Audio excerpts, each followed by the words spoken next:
Well, this is August already, and this is our monthly webinar. We always have a webinar like the second Thursday night of every month. And this month, we have the pleasure of having our friend, Dr. Robin Gould, with us. Many of you have read her books. I mean, if you haven't, why not? If you go to therootedcafe.com and in our store and you scroll down to like Becky Books, if you scroll down there, you'll see her books are in there. Those links take you straight into Amazon. So you're going to be able to grab her books.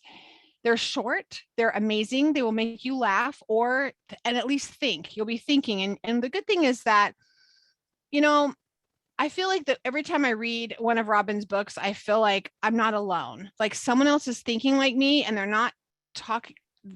They don't necessarily have to fish or price it for me. Sometimes, yes, but it's brought to a level where I understand. And I know one of the main books we've had Dr. Robin on for those of you who are Rooted Cafe members, you would have saw her probably for the first time last October. And she talked to us about marriage and divorce in the Bible. Like, what does it even say about all that? And then she came back again and saw us again in January. We got to talk about it. And if you haven't read her book on that, we're going to encourage you to do so. I sent the message out to everyone, and I like Millie's husband and son are now bought photo. I just could see them actually jumping in on there. That's funny. I today sent the message out to everyone. So we have all kinds of fun people hopefully joining in with us today to share that you might not be a Rooted Cafe member and you just getting a sneak peek in here because I accidentally sent this to everyone. So yes, it's been that day. So Dr. Robin. Accidents are wonderful.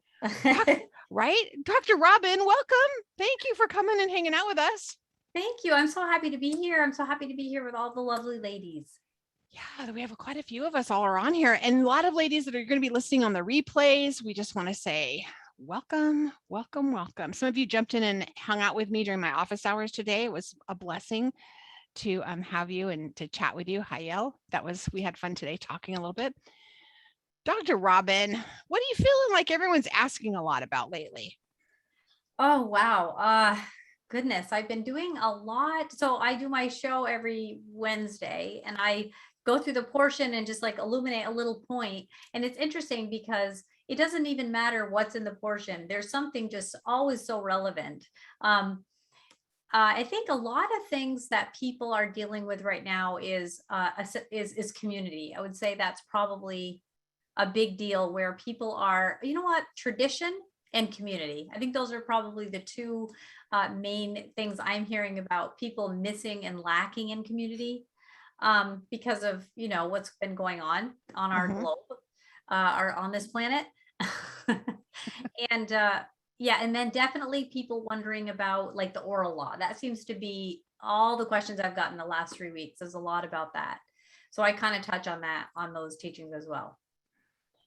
So I have Dr. Robin has been giving me some great little snippets. I have some new ones she just sent me that I get to release to you guys this week and just touching on really great practical topics. Do you want to just kind of share, do you mind just a little bit like what is oral law? Because I know there's some people that they've asked us about certain following certain people. And I know they specifically do not agree or they don't follow any type of an oral law. Do you kind of want to address that? Like, why is it important? Like, why is it even a thing? Yeah. I think it's a great question. And I think intelligent women ask these questions and they should. And so basically, I know I'm a Jewish person.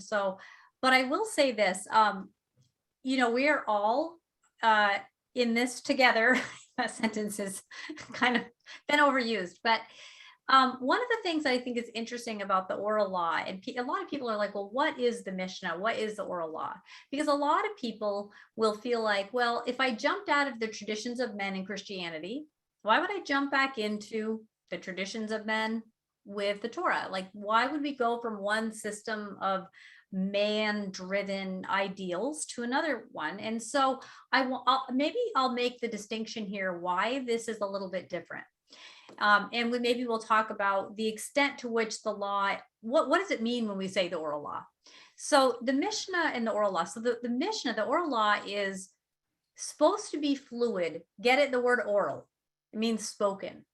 So it's meant to be fluid. It's meant to change a little bit as technology advances, right? Because like just the idea is that there's a way that we interpret how to follow the Torah as a community. That's what the oral law is supposed to do. Just like if you go to the YMCA, there's just unspoken rules about how to wait in line for the water fountain when we used to have one. When, what's our interpretation here at the Y? Don't kick people on their ankles saying, can you hurry? Like, we don't have to have that written down. We just know orally. That's not how it works. So that's really what the oral law is supposed to be. It's supposed to be how to help a community know how to observe the Torah as a community. So the difference is where Christianity is different from Judaism, and the oral law, there's a wide bandwidth when I say oral law. Conservative Jews, which I would consider myself, aren't going to go full on Orthodox to this. There's a massive, bandwidth of oral law, I would say. There's now let me say this. There are tomes and volumes of the Talmud, and then there's the basics that a lot of people will follow when it comes to oral law. So am I making sense here with what I'm saying about what the oral law is? Okay. Yes. So it helps you understand how to not have to fight to decide about how the moon is to be sighted. The oral law will say, we'll use this calendar altogether and admit none of us really know what the new moon means because it's lost to us from, it really, if you do a new moon study, and I've done each one of them for several months, just tantruming on my office floor, like this, each one of these makes perfect sense and yet doesn't. It's like, there's great points with all of them. And so I spent so much time on that and ended up coming around to, well, I think that time is better spent, forgetting about that, going along with the calendar, the mainstream calendar that is nationally recognized, federally recognized, predictable. Nobody exactly knows if it's the conjunction or the sighting or if it should be in Israel or what it should be. Nobody really understands that because the oral law doesn't really include technology in when it was written, right? Mm-hmm. And now you have the Talmud, which extends out into tomes and tomes and tomes of how to, what are you allowed to wipe up apple juice if you spill it?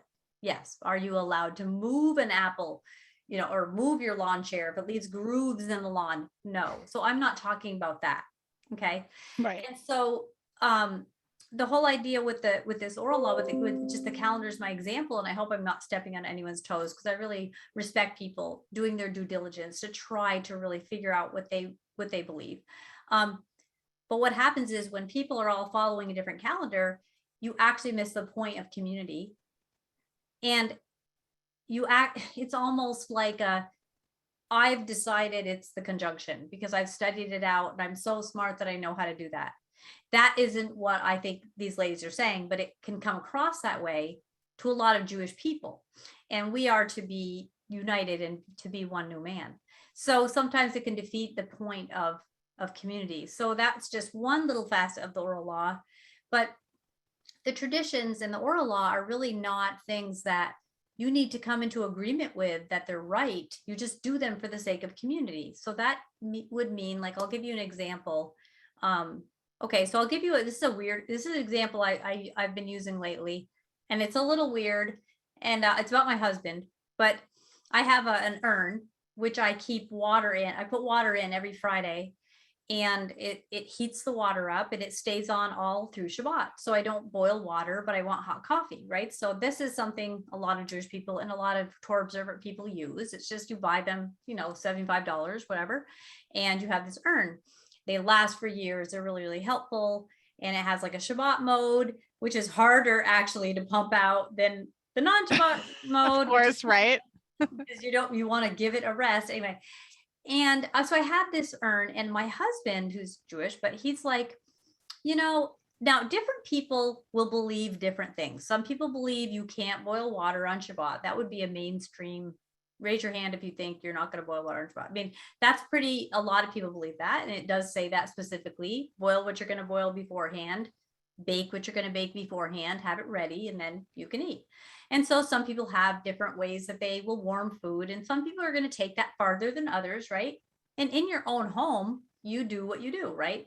As a community, to regulate observance, just so there's no arguments about an urn, right? You're not agreeing you need to use an urn, but for the community, this is how we do it at the Y. We don't like tap people on the shoulder. Are you done drinking? Almost. I'm really thirsty. Like, we would never do that. That's a tradition of man that's in the oral tradition that we just come into alignment to at the YMCA because we don't want to have a problem with our fellow gym mate, right? But that's what we're saying we don't want to do with the Torah. But you see what I'm saying? And so with the urn in my house, my husband was, in his mind, was like, I'll use the urn. I'm a bit more observant than he is. And he's a better person than me, not gonna lie, but I'm a bit more observant.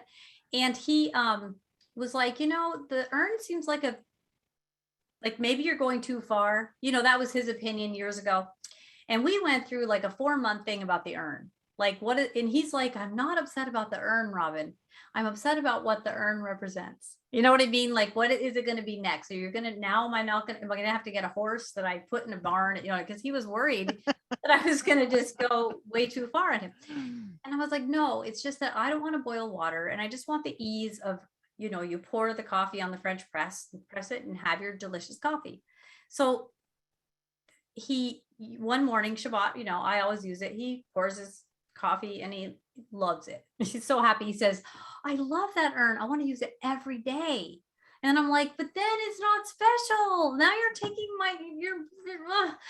but then I come off as this bad guy, right? So we ended up with urn gate, right? We just went through 4 months of discussing the urn, right? The oral law is supposed to prevent that from happening. Now, here's the ideal. The ideal is that my husband doesn't have to come into agreement that it's wrong to boil water. He thinks it means, don't gather sticks and make a big fire. It was a much bigger deal to make a fire then. That's what he really believes in his heart, and he loves the Father. So I'm not asking him to dispose of his sovereignty and come into agreement with that's wrong. But because it's important to me, and for the sake of harmony, can we just, for the fun of it, for me, it's a spiritual experience. For him, it would be, for fun, can we use the urn? So the whole idea of the oral law isn't that you agree with every point of it. It's like if we're choosing not to watch TV on Sabbath, right? And some people think it's fine to watch TV. They love relaxing and watching like a show, The Chosen, or whatever they're doing. But what if you have a community and one family watches TV and the rest of them don't? Then you have the kids like, I want to go to their house. You're not as nice of a mom and dad. Like, I get to go watch cartoons over there, and that's more fun. Then you have a division in your community. So the point isn't to say it's right or wrong to do X, Y, or Z. This is how we'll do it as a community. Here's the mainstream way to think about this, but not necessarily you're agreeing with it. So that is a little bit different, or a pretty big difference from Christianity, where it's like, this is flat out wrong to do. And it's a sin if you don't do it. Now, the overriding point that the oral law would make would be to reject community harmony would be the sin, because we are to listen to the judges Moshe appoints, which is in the portion this week, and do it the way they tell you to do it. And it might look different from tribe to tribe, but when everybody's in big feast mode, everybody's going to be a certain way. So does that help a little bit? I think so. And I think that, our stance here is that everyone's in different places. We have ladies here. People are all who are on different calendars here. We have women and the thing is that we just, great, stay with what your community is on, because so that you're in community, so that if you're in a fellowship and that's what you're following, that's the great thing about being in fellowship. And this is something we don't want there to be contention, because in this area ever. And we respect you. And we're just saying what we have chosen to do is we're in alignment with Israel, and that's what we're doing. And we have all the reasons, but it's because this is our community. This is the ministry at the Rooted Cafe, but it doesn't mean that if you're doing something different and your community is following different, we love, honor, and respect that. It could be a head covering community. It could be a Right. non-head covering community. I mean, if you're Yes. new in this, we're sorry because it might be confusing, but just hang on because it's not really that crazy. Just hang Yes. on and find your community and find what's right for your family and what works in your community and your family. You're right. And that's exactly what the point would be that you would be embracing your community and you could be focusing on the weightier matter, which is we're together. Yeah. And that's the most important thing. So that's why it's the oral law. It's kind of like the way maybe Charlie, we maybe we're putting on a tea and we're like, and you say to me, hey, so Robin, this is how it can work. We'll start with this. I'll do this, you do that.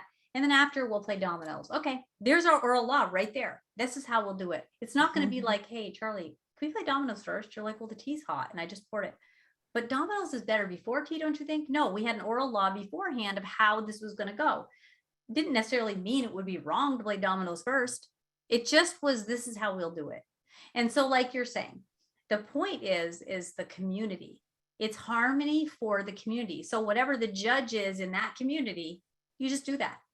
And it doesn't even mean you agree with it. You might say, oh, I wish we were doing the Israel calendar too, but this is a conjunction group and we just want to be together. You just fall in line with that. And so that's a really controversial topic that people might even disagree with me thinking I'm too permissive, or, they might be mad at us, right? That we're so like, hey, we love you, we accept you. Some people think that's wrong. I don't, I agree with you. But I think that that's probably why this is such a special community here.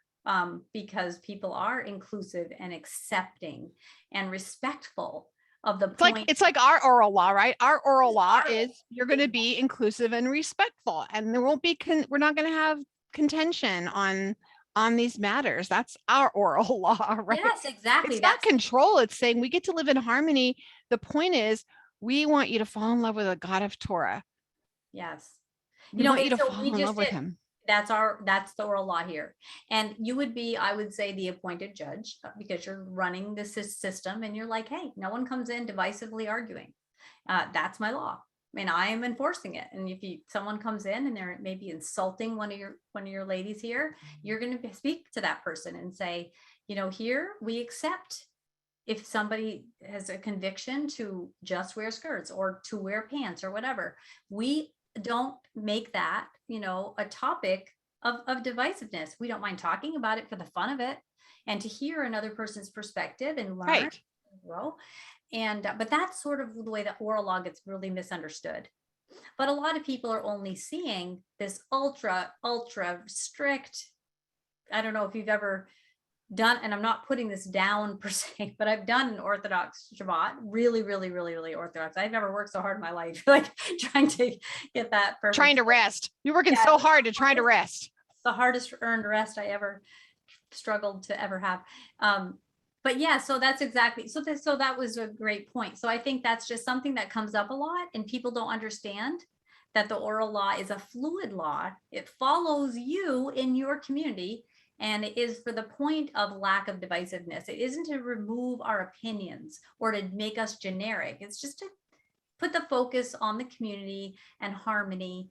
And that, so hopefully that might take some of that sting out for people.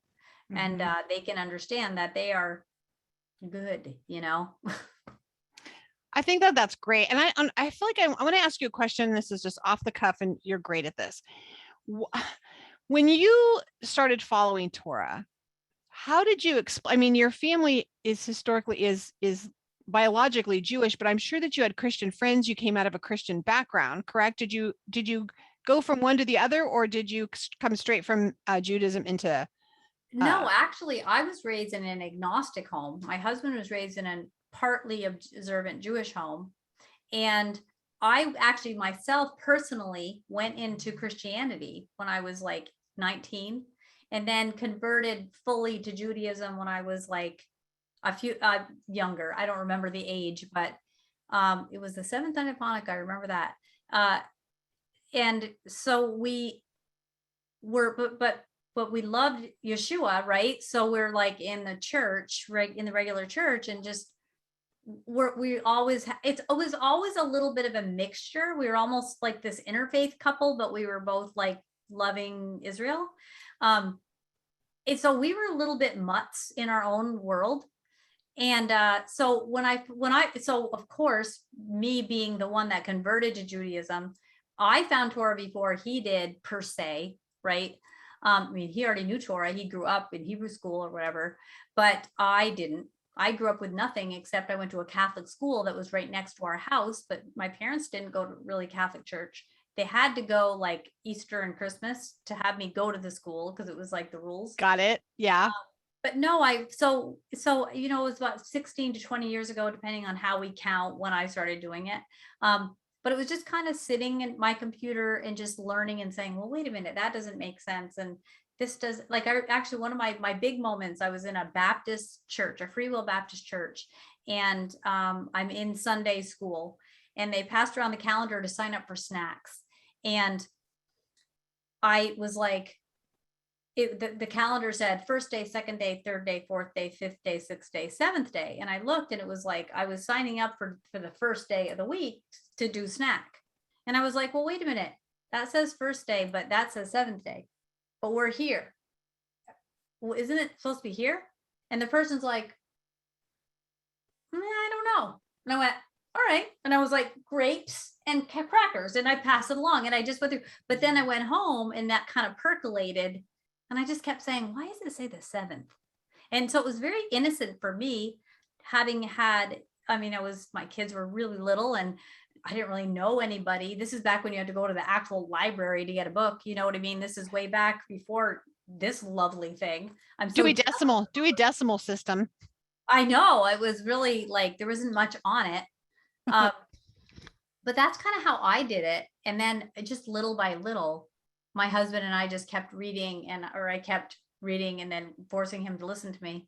And then, you know, he would be like, well, that's interesting. And we were like a lot of couples where the mama came first with the, hey, let's do this. And then I remember, like, we had been doing Christmas, and like I said, no judgment to anyone, whatever you guys do, but the year before, I kind of felt like, you know, maybe we won't do Christmas anymore. This is 20 years ago, whatever. And I remember that Christmas that I kept thinking, oh, that's gonna hurt. Like, I love Christmas trees. Like, and that Christmas, my Christmas tree lights failed.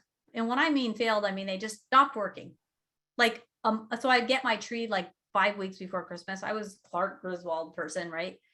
And they didn't work. And I had to undecorate my tree and then put the lights back on. And then those failed after a couple days. And it was so long until Christmas. And I'm like, okay. So I had to undecorate it again and put the lights on again. And those failed. And I was like, I was all worried about, I would never get the chance to decorate a tree. I was so done with decorating a tree. It was almost like cussing, as you're like, okay, here's the ornament on our first anniversary. This is not fun anymore. And you're just putting them on the tree. And I never missed a tree after that. It was just interesting, like, how that worked out. And that was so long ago. And then we just kind of shifted over. So that was kind of like how I came to it. Are there any just people, like, you know, you're just on the patio, you're reading, you're like, this doesn't jive with this. Why is this some different book? I don't get it. I think I was pretty standard in that way. I just happened to be, you know, had a Jewish background with my husband. That seems a lot easier, because I was wondering, because I know that we had just posted our latest vlog by Jen Doobie. She did one on, like, how do I tell my family now? You know, how do you tell your family now, I don't celebrate Christmas? And how do I go into that? And it's a transition. And I think that, I know for me, I'm with you, like 20 years into this, no one talked to me really through that. And I would reach out to Brenda at the time, and she was so gracious. And it was like, well, you know, walking me through and allowing me to, like, have the Christmas tree and the menorah next to each other, and not, you know, judging me through that. But I didn't feel like I could ask the question, like, how do I tell my family? What is there a verbiage to use? Well, so in my family, what happened was, I was living in Tennessee at the time. So I was raised in Vermont, and then my husband and I moved in 2002, I think, to Tennessee. And that's about when we started to morph over, about 2003 maybe, or whatever. And so I was removed from my family. and they didn't know for a couple of years really. Um, and till I got my footing. And then I'm like a lot of people in the very beginning, like much more strict about it, where, I'm disloyal to the Father if I even hummed jingle bells. You know what I mean? You're just in that place. And so I did share with my family that I didn't do Christmas anymore, which was like, what, Robin? And I mailed my mother all of my Christmas decorations, where I just gave them to her. So she was very happy because I had beautiful decorations. She was really happy. She said it was a huge, huge box that I sent to her. But at that time, I was with a group of people that were quite angry about Christmas. And that's hard, right? That's where people are just really angry about it. Like, how could anybody do Christmas, and they're mean about it? So I didn't like that either. You know what I'm saying? So I was really, so yeah, I just eased into it myself. And when I felt a little bit more footed, then I told my family and I mailed the decorations. And now when I ever would go home to Vermont to visit, there'd be a Hanukkah table and a Christmas tree on different sides of the room, but not like enemies, but like, hey, this is for this. So that might bother some people, and I understand that, but I have a family and we are trying to work out what that's like. My husband's Jewish family would have a Christmas tree and a menorah, or a Hanukkah. So we're just used to that. I think that's just a battle. We just never really want it to be a battle, but it's a battle you silently fight in the back of your head, always weighing out, am I being disloyal? Am I too compromising? Am I being too legalistic? I mean, you know what I mean? You just aren't really sure. And each day you're just trying to make the right decision. That's why, like I said, if you're new and you're doing Christmas or whatever, it's like, we love you. You know what I mean? Like, we're not, judging, but yeah, I think it was hard for my family to hear that at first. Yeah, thank you for saying that. Because sometimes I think when we're new, or even if you've been doing this a while, you feel alone and you feel like, well, I can't tell anybody that this is how I'm having to walk this through, that I have to do this as my community, my family. Some of it is still, I go and I visit for, say, a Christmas Eve, but then I don't want to tell anyone because I don't want them to know, because I want that they might think I am, I am too permissive, and I just want to encourage you. Would you just pray? I know that sounds silly, but sometimes I feel like we find ourselves fighting on topics. And I wrote down the word divisive divisive arguing. I think that's just even in our own brains sometime. If you find yourself that you're struggling and you find yourself you're always combative, and the love of the Father is not flowing through you in everything you do, that really needs to be your guide. I mean, I was giving my daughter counsel on something today, and it was like, let shalom be your guide. If you don't have shalom, if you're not feeling, if it feels fragmented and quarrelsome and divisive, that isn't the Father. So take a step back and go back to when you did feel peace, or step back and spend some time with him. And that might be a prayer and fasting moment for you, that you need to know what is right for us, what is right for our family. And some things are permissible to some and some are not permissible to others. And we have to let the Holy One walk us through what that looks like for us and what that looks like for our family. Millie says that we have an oldest son that still is a Christian, and they celebrate Christmas every year, and they have our grandchildren. Our grandson is 5 and our granddaughter's 3. I have the same ages. We buy them gifts for Hanukkah instead of Christmas. And there's a lot of you, and this is another thing we get here, Robin, is, like, well, and we've posted a video on our blog about this, about, am I still a Christian? Yes. If you want to, if you identify with that term because you believe Christ is your Messiah, and that's still the t-shirt you wear, I mean, yay, that's okay here. It's okay here. I know I have gotten mails from people and letters saying that they felt that we were Christian bashing, and we don't want you to feel that way at all. So please know, we have lots of ladies here who are still in Sunday churches, and they're seeking Torah, they're seeking truth, and they're on their journey, and it's exciting. It's exciting. I personally don't identify with a label, because that means you have to take everything on that label says that you are. So who am I? I am a disciple of Yeshua, and I'm just doing the best I can. I just say believer. Yeah. And that's like easier for me, because then It's like on an airplane. So what do you do? It's like, do you really want to pull at that thread? We only have 4 hours till we get to Phoenix. It's like, I can Yeah. hardly explain that to you. But and at my family gatherings, it's so funny because all our presents will be all blue and white and silver.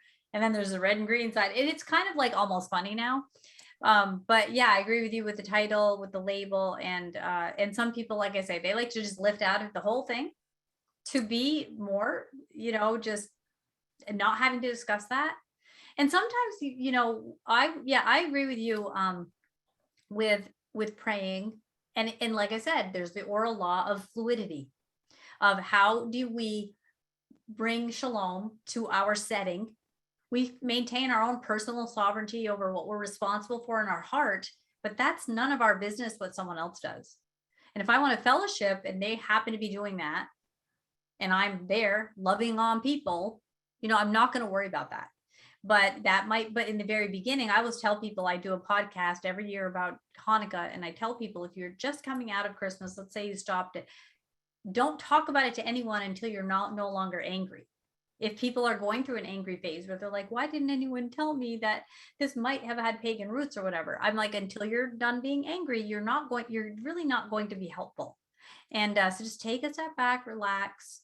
And, people are thinking cookie exchanges are a sin or whatever, like you're getting really upset, like all of these things that come up. But since Christmas is such a mainstream holiday and the biblical feasts were meant to be the mainstream holiday, it can be a hard thing, right? Because everybody knows the smells, the sights, the sounds, how to do Christmas, what foods to serve, what songs to sing, when the plays are. But then they do the feast and it's like, I'm dipping the parsley in the salt water. That's fun. No, there's a bone on the plate. That's fun. Like, what is this? We're used to this festive thing.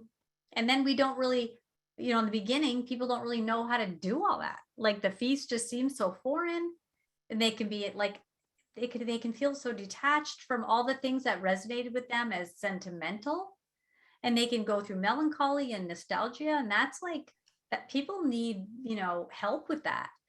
They don't need people saying, you shouldn't even miss it.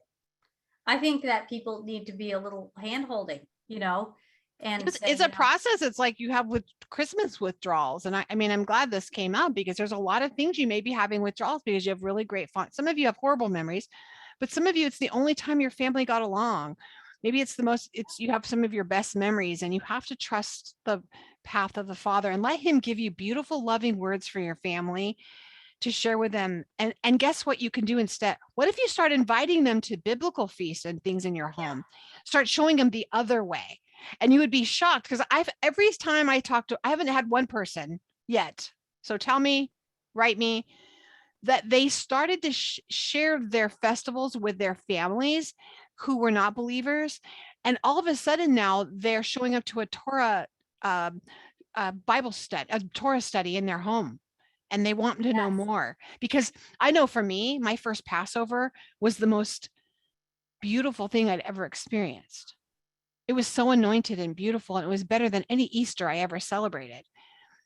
And that's where he got me first, was with Easter. That's how my journey started, was actually with it, because Easter and Passover were like 4 weeks apart. And I'm like, that doesn't make sense. Why? I thought he died during Passover, but why is Easter wait a minute, the days don't add up.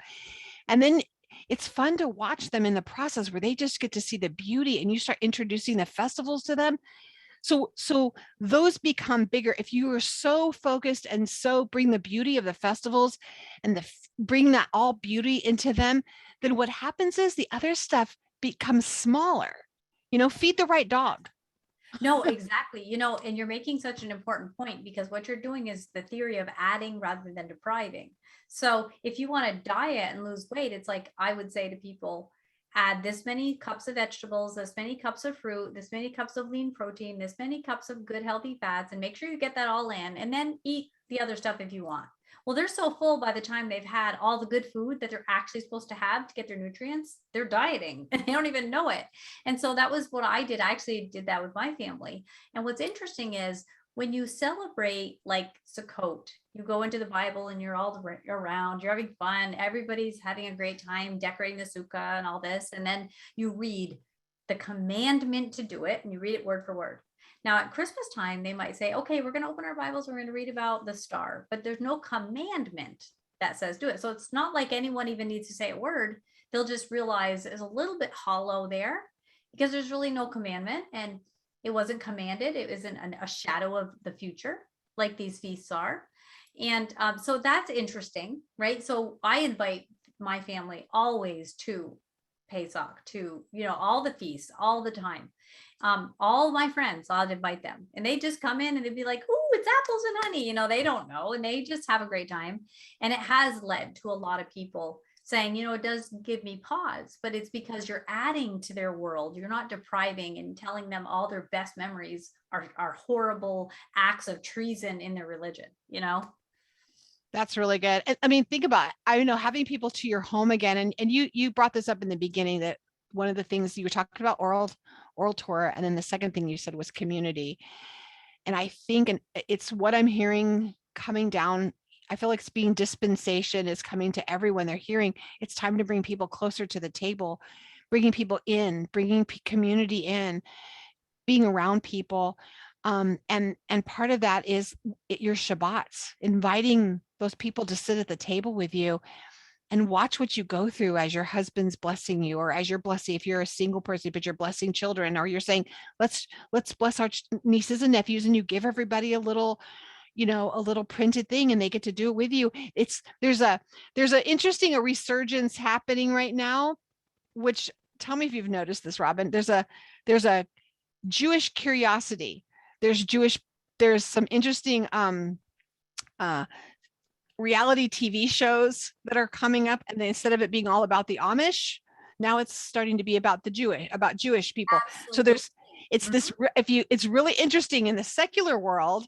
In the world, there's this new thing happening where people are curious. They're like Jew curious. So if you invite people, this is a great time to say, hey, I want to bring you over, and we're going to, have Shabbat, and they're curious. And I don't think that's a coincidence. Do you? No, I don't think it is. I actually agree with you. And what's funny is that if we even trace our steps back, remember everything was lawyers with Law and Order. Then everything was doctors with that show ER. And then everything was figure skating because of Tanya Harding. And then it was like there was a new obsession that people would follow, and that would be all the big thing. Now it's this. Yeah. It's exactly right. And so I think, you know what I'm saying? And media drives this attention. So media is not always bad, right? There's a lot of things that are really great. And so I think a lot of people are even interested in, you can see all these reality shows. There's a show, as a marriage and family therapist, I'm sorry, but I'm obsessed with it and I can't help it, but it's called Married at First Sight. And it's about these people that haven't met before. They're matched based on their values, and they want to be married, and they meet at the altar. And some people think, oh, that's just making a farce of marriage. But what they're trying to do is they're trying to show that marriage isn't just feelings, it's values and endurance. And the ancient paths were, this was a more common structure of marriage than we have now. And so they're trying to show that. But anyway, that's like this big obsession now, where you're having even that show like The Bachelor, which what they're showing is something that goes quickly toward marriage. So you're starting to 90 see Day Fiance. I mean, there's all these shows. They're how do we get quickly to get married? To get married. Moving toward making a commitment on paper to each other. And how do we work our way through that? And what do we have to die to? And what do we have to become alive to? And that is an obsession that people are having. And media will only do things that people are paying for. So people are actually showing up and watching this, so they wouldn't be airing them. And so you're seeing this huge movement of people with ketubah on the brain in one way or another. So it's exciting, actually. I'm sure a lot of people would. You will be shocked. A lot of you, maybe if you don't have television, I do. And so I do notice that, like, I noticed all of a sudden there's these like reality shows about these Jews coming out of Orthodox Judaism, but then going back in. And then, I mean, I watched one episode, and I actually was like, this is not something I want to watch, but it was very interesting to watch the curiosity that's caused now there to be an entire show now about these people and their Judah, and Judah is like coming out of Judah. I don't even know what it's called, but it's And there's another shoot, like there's like a TV show. My husband was going through and he saw it. It says like Jerusalem, though I don't think it's called and it's like a Jewish apocalypse. This is an American movie or show or something. I go, what is this about? This is crazy. We looked, it was something about Jewish zombies. Yes, yes. Okay, I'm just saying there's something happening that when the world is starting to do some of those things. Lori says it was funny. It reminded me of when my brother and sister-in-law came to visit on Erev Shabbat. They joined us for dinner, but as my husband raised the wine for the blessing, my brother said, I will eat dinner, but I'm not taking part of your Passover. Oh, you know what? I can join her. Like, so one time I went to my family's home for Thanksgiving, and one of my brother had brought this girl. I mean, I'm not gossiping because no one knows who she is, but he brought this girl in, and she knew I was a believer and a strong one. And she was an atheist. And so we're at Thanksgiving, we're all around the table, and she looks at me, and you just know, I'm like, oh, I know something's going to come down the pike that she knows I'm not going to like. So she takes the bowl and she says, I would just like to thank the earth for the food. And she looks at me, and everyone's like, and really quiet. And I said, and I would like to thank God for the earth, and the whole family just started laughing. But it was like, I'm not praying in a snarky way, but what I'm saying is, I trump your earth with my God that made the earth. So it was really, really funny. But it was like, talk about being antagonistic. Yeah. You know what I mean? Yeah. We're supposed to be thankful and grateful and eating together. But I think that the consistency over and over, and the consistency around those people, eventually, I think they break. I think because they see you're consistent. Yeah. And then when things are falling apart in their world, they do come to you because they trust your consistency. They know that you have something that they don't have. Does anyone have any questions? I'm going to give you guys a second. Just any questions? Brenda, do you have any input? I know you're on here with us tonight. Hey, girlfriend. Lovely to be here tonight. Hello, everyone. Let me find you. I'm here. I'm just not on camera tonight. Oh, okay. It's all good. Hey, Robin, thank you so much. I loved that. I love that story. I love that story. And I thank God for making the earth. It's just the best. Yeah. I like thank God for the earth. Yeah, thank you. That's really good. Charlie, I love that you were talking about how difficult it was when you were in that process, that transition process. And the reason I love that so much is because there are so many women that are going through that and they don't feel like it's okay to talk about it. And you are making sure that they know that it really is okay. It really is okay to have that conflict going on inside of you. It's all part of our learning process. And if we can just as a community love each other through all of it and allow people to grow at their own pace, there's not a regulation that says that you have to cross the finish line by this date or you're expired. We're all together walking this walk together as a community. And if we can continue loving each other, no matter what our differences are, I think that what's going to happen is we'll be able to support one another in ways that we can't even imagine yet. So I'm loving it. So thank you so much, Robin, for all that you're sharing, and Charlie for your testimonies too. It's just beautiful.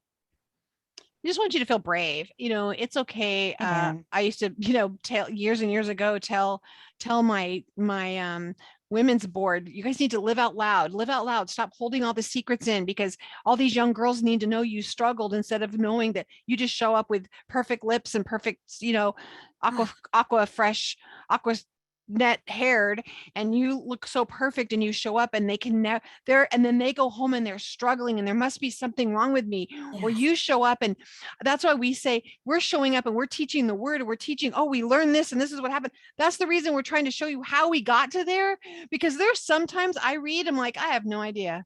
It's blah, blah, blah, blah. I don't even know what this is saying. And it's okay, because I don't want you to go home and or when you hang up, you can't go home, you are home. But if you hang up and you're like, gosh, I there must be something wrong with me because I don't know how to pray like that, or there must be something wrong with me because my whole family's like this, or I don't know how to separate the stuff, or does that make sense? Oh, Robin? that is so true. And you know what? I think you're raising probably the largest point we need to make. And that was one of the reasons that I wanted to bring up the questions I get about the oral law, because I don't want women that aren't familiar with Judaism to be afraid of that either. I want them to, one new man, right? We can come together and have more understanding. But I recently did a show where I covered a few assumptions that people had about me. And one of them was that I was all pulled together, because I hear that from people. You are just always so pulled together. And I'm thinking, oh my gosh, are you kidding? I soil the carpet with my face when over my kids. Like, I am not pulled together.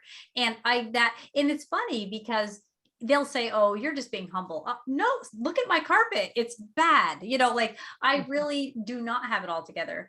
And just in the interest of time, I don't want to like talk on too long, but a lot of people will view people that are like authors or in the public eye or whatever in some way as always at something or whatever. But I moved from Tennessee, where I had a large Shabbat gathering every week and did a pretty high profile teaching schedule and did the circuit and all that. And I moved back to Vermont and lost community. And there weren't people in Vermont, there was no people in Vermont that did this. And then my son went to the Marine Corps. And then I was in Vermont for like 3 years. Then we moved to Florida, and I then, everything hit here, and I couldn't embrace community. And I have been out of community for so long. It's damaged me.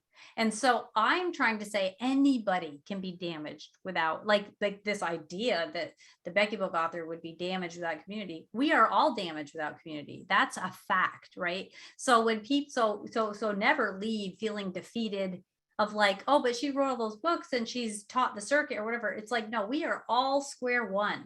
And we all have, there's so many things I don't know.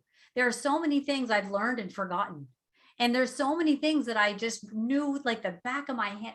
I cannot remember for the life of me some of these things. Like, just because I have a PhD, it's like, do I remember 97% of it? No, you know what I mean? But people think these things. They just have a puzzle they're putting together of what they think you are.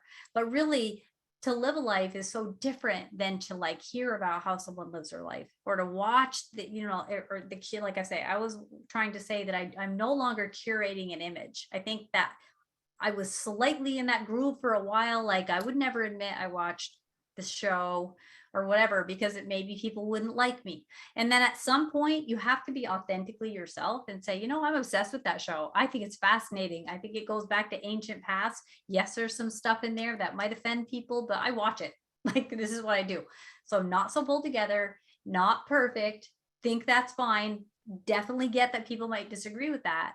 And that is fine. Like, that's okay. I think that we're moving into an age where being authentic, it's gone through the I will say non-churched community and business community. If you're an entrepreneur, you're going to get a lot of that. If you're reading, or you're in a coaching program, or you're a coach, or you're going to hear a lot about that, about being authentic. It was a big thing a couple of years ago. It was like your authentic self. I have to be my authentic self. And it didn't hit us, really. We're still fake. Yeah. So what happens then is we still are putting these, teachers or leaders or anyone on these pedestals and then if we spend any time around them, it's going to freak us out, because they maybe don't live up to what maybe it's a curated persona that we've curated for them, because we've only seen them in these little snippets of stuff, but we don't really know who they really are in their real life. Erica's not even on here, but I love that Erica, a few times back, we were having a call and she was saying, I have like my prison self too. She works at a prison. She can't be like, excuse me, if it wouldn't bother you, would you mind grabbing your personal items and kindly carrying them to the next cell? No, she's going to say, get your booty boo boo boo to the, do, and, and not a nice voice and a shout. And it's going to, because that's what they need to hear. That's how they're going to respect her. Doesn't mean she's any less of a person. She's an amazing teacher. She's an amazing person. And she shared it for everyone. So this isn't releasing. And she was on another show talking about it with everyone, because, she's amazing. But she said, there's sometimes that we have to be very careful about putting people on a pedestal. That's Yes. that's a thinking that has caused many ministers that I know of to fall and break because they couldn't live up to those expectations. So I thank you for setting a standard and curating yourself as authentic and saying, because I think that it shows everyone it's okay sometimes to not be okay. And you can Absolutely. do it too. If I can do it, you Yeah. can do it. No, it's true. I mean, one of the worst days of my life was when I got my PhD because I was so terrified. I'm like, if I'm at the top of the food chain, we are all in trouble because I don't know how to use the can opener. So do you guys like, I was like, what? Like, and I had studied and I knew what I knew, my little slice of whatever I got my specialty in, religious education with a Hebraic, health psychology. I mean, talk about esoteric, right? And yeah, I did those classes and everything, but it really isn't what people think. It really isn't. And they say never meet your heroes. You will no longer have a hero, right? So I could be the most popular lonely person I know over here in Florida, like seeking community and trying to like emerge out of being so reclusive as a massive introvert. I struggle. Nobody knows that about me. People don't think that about me. They think I've just got it made. I'm just all charming. Oh my gosh, are you kidding? Do you think I would just come on TV and not have makeup on? I don't look like this every day. I put makeup on to be, you know what I mean? So I just think all these women can really feel defeated by that curated image. So on some level, it's like, I always just want to make sure, like, now I'm not going to do my show without putting some makeup on. Just want you to know that'll never Yeah, that happen. will never. If I am, love you. I'm kidnapped and there's a ransom, pay it. But at the same time, please get Code word is shoes. Just in yeah. case they ask for what the code word is. Proof of life, shoes. That's it. I love that word. Yeah. Love it. Love it. Does someone have any questions? I want to give you guys an opportunity. If you want to you could unmute yourself or type it in there. I'm looking down. Sorry if that's looking weird. Anyone unmute chat? Misty, do you want to hop in? Do you have anything to say? Add questions? No, I just love listening to Dr. Robbins so much. Oh, all her stuff is always wonderful. So well, whenever I see her name anywhere, I'm all happy. I'm like, Misty. I just love that name, Misty Harbor. Oh, it makes me think of my Becky book of Beacon or Bacon. It's a Misty Harbor. Yes. So with your books, Dr. Robin, which ones would you say someone should start with? So what I would do is, I think what I would do is I would start with the divorce and remarriage book, this one here, because it really gives people a reason to want the Torah to be salient today. Because, right, that this is where divorced people stop the shield. No bullets can get through this book. So I think this is a good one to start with. And the reason I say that is because the other three books, the dietary law books, that trilogy, they're really short and I think they're pretty easy, but you each one, you want to read the other one too, like the three of them. They kind of go together because they reference each other. So I would say if you had to pick one, I'd pick the divorce and remarriage. And it also sets up people to learn how to read the Bible and understand that things have been mistranslated. And it punctures that there's no Santa Claus pain of like, the Bible was mistranslated, you know what I mean? And it does it in a safe way, I think. I agree. And I'm just going to, for the 100th time, you guys, Robin doesn't get to hear me say this, but I say this as much as I can. I'm screaming from the rooftops. Robin's book on, if you are saying, well, I'm not divorced, it doesn't matter. You know someone who's divorced, but guess what? I don't care. I don't care if you don't know anyone who's divorced. If you live on a commune and everyone's been married for 70 years and you don't know anybody who's ever been divorced, okay, you still need to read this book. Why? It is the best, capital letters, underlined, all the things, gospel story I have ever heard. Oh, I'm so glad. It is the best. It is the best. I mean, I've been in church my whole life and it is the best understanding of the gospel. When you understand the reason Yeshua had to die, because when you understand the law of the husband, when you get that, and you will from this book, it's not long.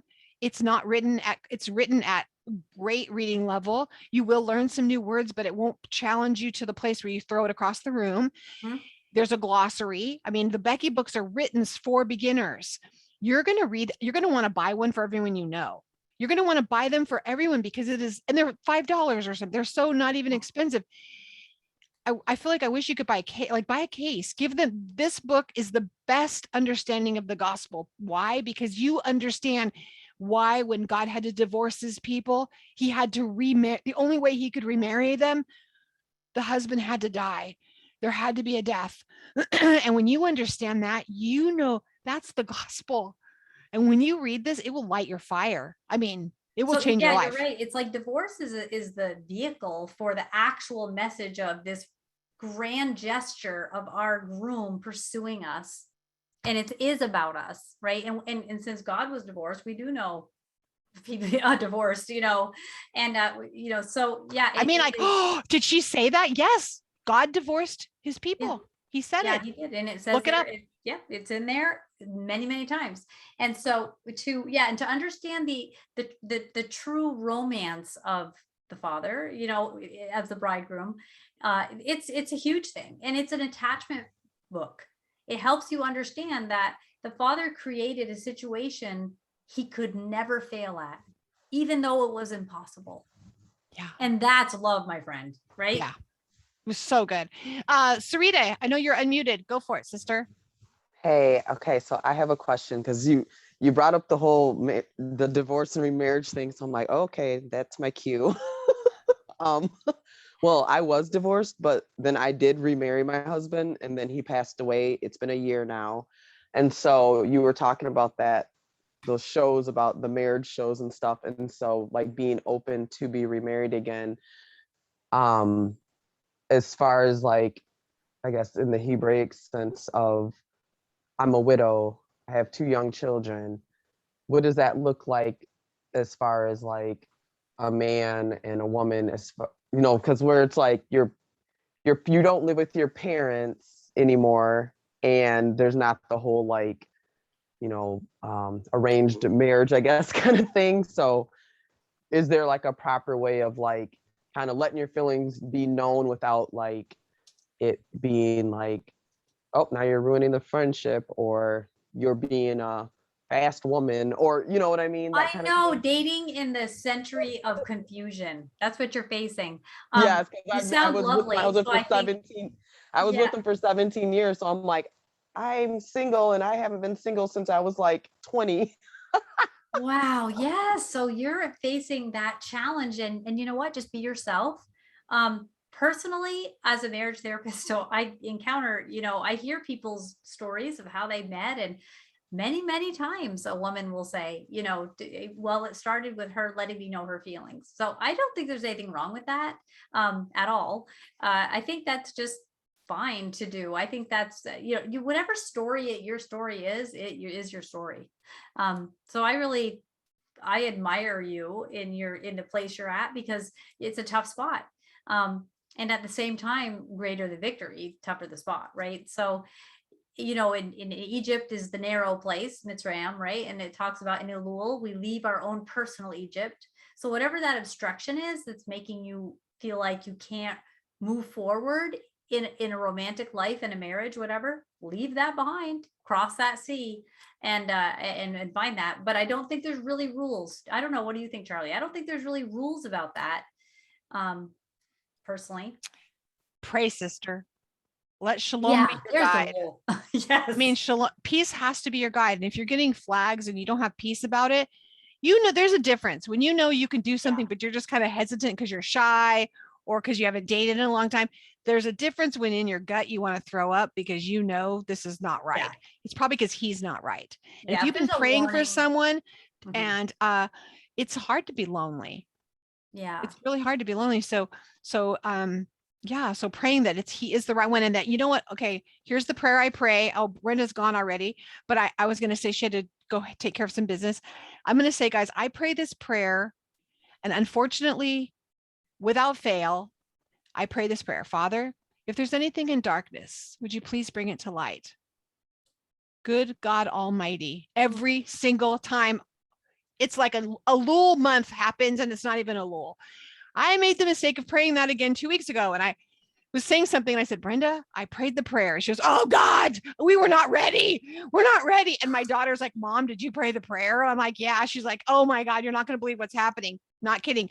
All of a sudden, everyone, the cloaks come off. And if there are people, there's someone in your life who's cray cray, or that you know that they're doing some stuff that will bring death to your family and your boys, I promise you, it will be revealed. You will see it because he loves you. It'll be even in yourself. He loves us too much to leave us in this state. So with your children, with your spouses, with your friends, Father, if there's anything in darkness I need to know, bring it to light. Get ready, because he shines lights up the hooty hoo. He like gets all of the cracks. He will find stuff. When I pray that prayer, I would say, Father, please gently with the dimmer switch, help me just. Thank you. I need to do that. Yeah, I actually do. I do have the fear of the Lord, and I do pray in that way, like very gently. I'm open. I'm going to judge myself before I have to be judged. So I'm open and willing. I'm your girl. So if my head's down on the Game Boy all weekend, I know you got to go like this. I get it. So I'm doing it, and I just recently, I went through that just the other day, where the Father had told me there was something that he was not pleased with in my life and he needed me to change. He really was telling me, and I'd asked him to show me gently with the dimmer switch, and he did. He showed me. And it's funny because I'd ordered, this is so crazy, but I'd ordered these bananas like 3 months ago, and they came green and they would never ripen. So they became a conversation piece. They're real bananas and they were on my table. And they were just green, green, green, green. And I just couldn't understand it. And I kept them because it was so bizarre that they would never ripen. And so I went into this massive confession mode last night with my husband. I just unloaded, like, here's this thing I need to change. Here's what's going on. This is what I'm doing. And I need to really change what I'm doing. And I just felt so much better. My husband's like, okay, we're going to, it's going to be fine. I'm like, here's where I need to switch my thinking and everything. And I woke up this morning and I walk in the kitchen and those bananas are bright yellow ripe. And I'm like, Elul, like it was so, and I said, I just felt like I'd ripened, like into this thing. I had this piece of like, the Father's going to ask me to change something around in my life, but he's also going to equip me. And like you're saying, to the lovely question about what should I do? And you're like, pray.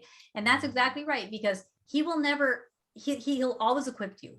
Mm-hmm. He'll always equip you. You'll know you're equipped. If you walk in feeling naked and uncovered, back off. Yeah.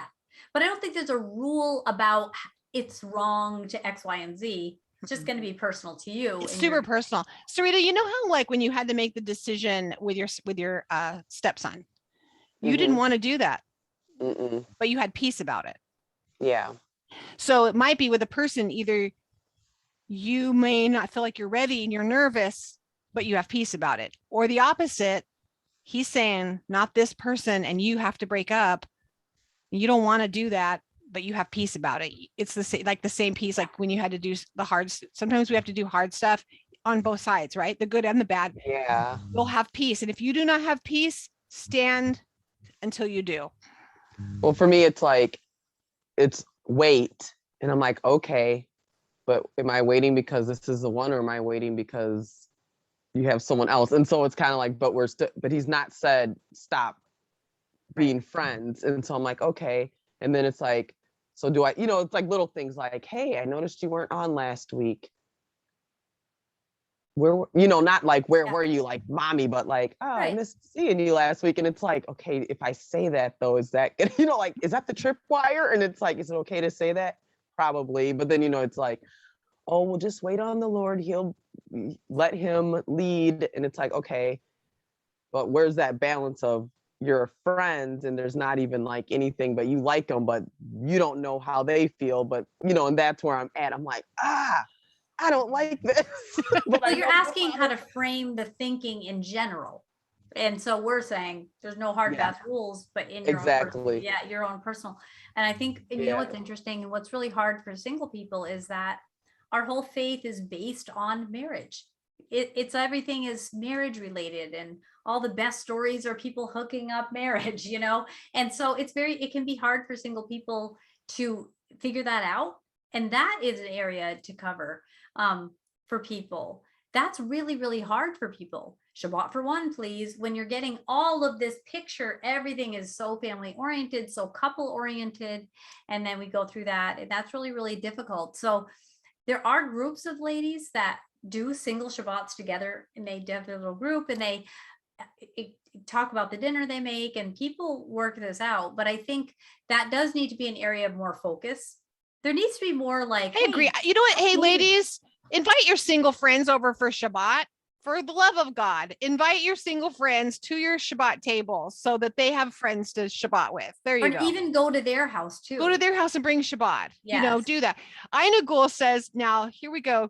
Since I know I think she was here in October when she first met you, Dr. Robin. She says, I literally bought 7 of the books so that I could give them to friends as the conversation came up. It's such a good book for understanding the gospel and knowing our Father deeper, whether or not our lives have been affected by divorce. True. 100% true. 100% true. And if anyone wants to get the books through me, because some people don't like Amazon, they don't want to do business with Amazon. There are people like that. I do have copies. I can sell you whatever, just mail them same price. But perfect. Yeah, don't I ordered a case just in case, because you just never know with everything they're taking off the shelves now. Agree. Oh, that's smart. That was smart. Hey, I need to order a case. Okay. Good to know. Ladies, have we had fun? Any final questions? Anything? Anyone? We'll give you you got quick. If you fill in the prompting. Yes. So I totally felt a little convicted when you said that we should be inviting people over, because I've been kind of bemoaning when I spend Shabbat alone, and I'm like, man, this sucks. When really all I could have been doing was inviting people to participate with me. Yeah. No condemnation. Yeah, you're not alone. You're in good No. company, my friend, with that. And you know why? Because everything we're reading is about that built-in partner. And so it's not the first thought we have about architecturally redesigning that. And that's not your fault, you know, but yes, here I would hope maybe you could see an opportunity of a new way of thinking rather than condemning. Why wouldn't I have thought that? What's wrong with me? Well, because everything you're reading is couplehood. And so our paradigm is couple, built-in couple. And now we have we're entertaining all these new questions, and maybe we look at that as getting born again as an 8th grader again. And you know what I mean? And just kind of like, did he mean to touch my hand? I don't know. It's just, so maybe we can just look at that as a little youthful, turn back of the clock, and just, so no condemnation. I like that. It's not that you should have, I always say, don't should all over yourself. Like, I should have done this. I should have done this.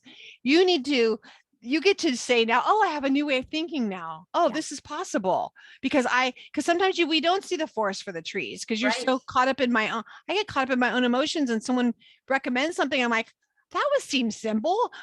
I wish I would have thought of that. And then I start shoulding, like, oh, I should have done this, and I could have asked her, and you get to start now and think, okay, Father, what's possible? Maybe you weren't ready to start inviting people yet. And now you get to. You might not have been ready, and now all of a sudden the doors open, picture the window open, and the fresh air comes in. And like I said, the future begins now. And so we are going to redesign the way we think about that when that window's open. And there's a season for everything. Maybe there's that season of loneliness so that you got something you need to get, and then there's that season of inclusiveness, and then we go back and forth, right? And I think there's a time where I was supposed to be reclusive, and then there's a time now I need to stop, because now it's escape. I'm escaping. And so the Father's dealing with me on that. So you know what I mean? It's like, we don't want to frame it where we're escaping from risk, and at the same time we don't want to be reckless. I'll just, you know what I'm saying? And so, yeah, absolutely. I mean, there's a time you spend outside the camp when you need to be dealing with some things to make yourself be able to make the approach. And then there's the other times when you need to be in the camp and you need to be around people, and it's exciting. That's what we're coming up on as we come up, and invite some people over and decorate a sukkah and you don't know, I don't know what I'm doing. This is my first time doing this, everyone, but here we go, and ask people, this is what this community is about. Ask some people. I don't know what to do. What should I do? And it could be as simple as a pop-up tent or your patio, and you put some lights and you have dinner out on your patio and you invite some friends over and you say, I don't know what I'm doing, but I want you to come over because I want to honor this festival. Would you come over with me? I did that for my first Passover. I remember inviting people and saying, I have no idea what I am doing. And we passed the iPad around and read because nobody knew what they were doing. And it was the best Passover of my life. It's never been that great yet. It was so honest and raw. It was so honest and raw. So please, yeah. And you just had do no it. expectations for which to measure this No. experience, and you didn't curate the experience ahead of time and say, now match up Instagram idea. You lived it. You Yes, walked yeah. it. Definitely So- was not Pinterest moments. It was beautiful. It was beautiful. So any final thoughts, Robin? We'll let these ladies go. We had no, you I all hope night. Sorry, I babbled a little at the beginning. I was just trying to get this oral law idea because I get so many emails about that and I didn't want people to misunderstand that. And I really want people to get a little more comfortable with understanding Judaism. And because we do grab those eats, right? So we are going to need to, and that's probably, like I said, the movement you're talking about, where even it's media driven, we are to kind of learn these things and to not disdain my way or your way or their way. And but I think just gaining an understanding. So if somebody asks you, what's the oral law? Why would anyone do that? You can say, well, it's practical. It's got a practical application and it's helpful in a lot of ways rather than judging it so harshly.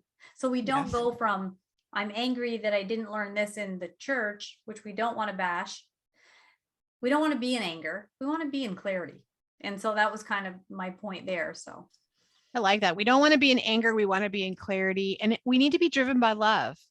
yes. I mean, we do. We need to love him with our whole heart, mind, soul, strength, body, everything. And then love each other the way that we are loved, which means we'd be willing to lay our lives down the way he did. We would be willing to bring redemption and restoration to every situation.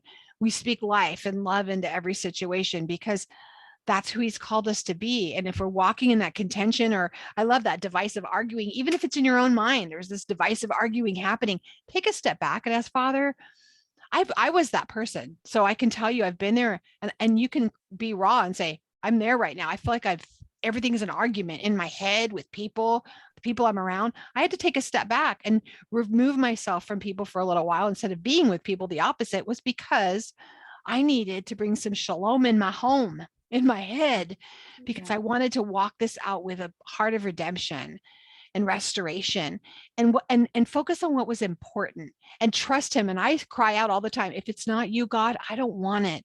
I only want what's you. And if you continue to step in that and to walk in that and you start praying, Father, if it's just you, I just want what's you. Lori, I'm going to go ahead and we're going to do it because we've got time. Go for it.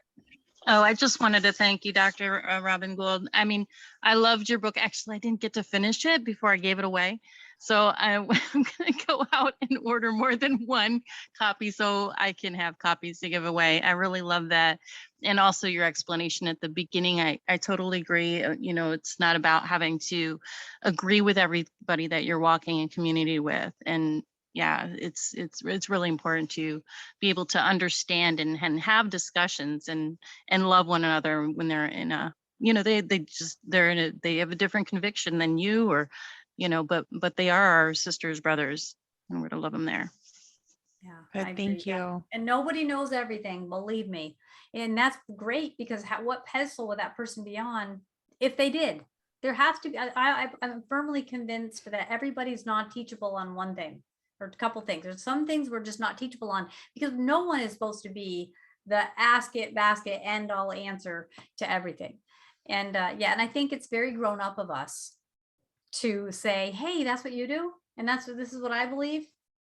Pass the rolls. Excellent. You know what I mean? Yeah. Awesome. Yeah. And you go home and go, Father, show me if I'm doing something wrong. And he will. Yeah. He loves you so much. And you ask him, hey, if I'm doing it wrong, will you show me? He will. He will. And that's what I trust. And I'm like, if this is not the thing right now, if it's whether it's a calendar or a moon or a head covering, or, I mean, there's so many things we can list, like a name, that's why we don't discuss. That's just, we're not going to argue about it. There's going to be no, because right now my understanding today is he doesn't have that as a priority. He's working on this Right. thing, and he knows if I got caught up in this, he knows me, I'd be like, it would become religious to me. So Yes, for whatever that's such a reason, point. he's not letting me deal with that right now. And he's only letting me deal with this right now. And so I love you that he's letting you do that right now. He's not letting me do that right now. And you know, he's shouldering that sin that you're not aware of Yes. by his own choice, because he's teaching this to you. Yes. And so unintentional sin is covered. I mean, Yes. you know, all sin's covered with Messiah. He forgives all. But what I'm saying is, like, the point you're making is that he has a priority, right? The midwives lied and were blessed because the priority was not killing babies. And we need to remember that, you know, we have to really get that practical mindset of what's the weightier matter. And weightier matter is always going to be first community. Now, that's just a point that not everybody understands, but get lonely enough, you start understanding that the Father does work through our sisters and through our other families. And we, you know, It community is. vital I for us. just had this conversation this morning. Actually, we're just sitting. I mean, Holisa and I were talking. We were talking about it comes down to that's what held the tent, the tabernacle together. The tent was held together with the clasps, right? And we've Yeah. talked about this for ladies. The clasps. If you look at that verse in Hebrew, the class is Isha, ISSA is what it's spelled out, but it's a Isha. And the sisters, it was the women, it was a picture of the women holding, it was a picture of women holding hands to hold the tent up. And what happens when one gets undone? Oh, starts to get a little wavy, but if a couple get undone and we're not in community, we're like, if the tent falls down, we have to be holding each other up and holding our clasps together. Amen. Yes, amen. Amen. So thank you, Robin. Well, thank you. I'm so enjoyed, you know, all these lovely sisters, and talking to you as always. It's so delightful. And I just personally wanted to say to you that I really appreciate your efforts toward these ladies. I can just tell them that you love them and how your heart is just for them. And you know what? That is so important. And it's just it's almost like this awesome legal drug, which the Charlie Brown goodness that I get. Thank you. You know? Yay, thank you. How that we can find you on YouTube. You go live every week. Are you still living every week? Or we Yep. get yes. So you're Yep. every week on Thursday. No. Messianic Lamb Network, lambnetwork.tv. Mhm. You can find me there. You can find me on my website, newcovenantpath.com. I don't have to say .com anymore. New Covenant Path, everyone knows that. Yep. And then, but it'll like broadcast every Wednesday, and then he broadcasts it again Thursday night. And so it's on Facebook and YouTube and whatever forums. I'm not I don't know. I don't even know. I just show up and talk, and then And they do all the great stuff, and it's amazing. And it's great. And so for all of you for all of you who got to jump in today, because I sent the email out to everyone by accident, I'm so excited you're here. You guys, we do this. If you're not a member of the Rooted Cafe, we do this every second Thursday of the month at night. We hang out like this. We can have someone teaching us. Today was just kind of a fun group chat or chatty chat. Sometimes we have someone teaching us something intense, sometimes not. But we do this every month, along with all the other calls that we have, the parenting calls, and Tuesday Talk with Brenda is so good. We have so many great calls. And if you're not a member, it's $19.95 a month. And I'm just going to say, I know that every woman in here would say it is worth every penny, because we do pour our heart into you. And if you go into your library, most of them don't even go in there. They're just loving our community. We do have a private Slack channel where we love on each other, pray for each other. Truly, they are those clasps holding each other together. And I am shamelessly going to plug it because they are so amazing. It's not, my team is amazing, but you community are amazing, the way you hold each other up in all areas and love each other, which is so important. And it just blesses my heart. It's so good. And for you members, I just threw a bunch of fun little coloring pages in your printables. If you want to go run in there, and for mom, I threw some printables in there for you today, so you can go print them out, some kid ones. And then it says for the big girls. So there's some big girl printables for you guys to print and color. We have so much fun stuff in there. So much more fun stuff coming that I can't tell you how hard it is for me not to like blurt out some fun things that are coming up, but it's going to be so good. It's going Yay. to be so good. We have good stuff. Thank you again, Robin. Thanks everyone. Again, if you want to hang out with us over in the Rooted Cafe and you're not a member, you go to Rooted Cafe, KAFE, gould.com, and you can just hit join, and you just go in there and do all this stuff, and we'll assign a guide to you and help you walk through it all, and tell me when Ina Gould, because she's the best. I'm just kidding. We have all of our guides are amazing. If you're on here and you're a guide, sorry. All of our guides are amazing. So love you. Have a great night. Can't wait to see you later. See you tomorrow morning for the portion, all of you. Thanks, Robin. Thank you. See you all.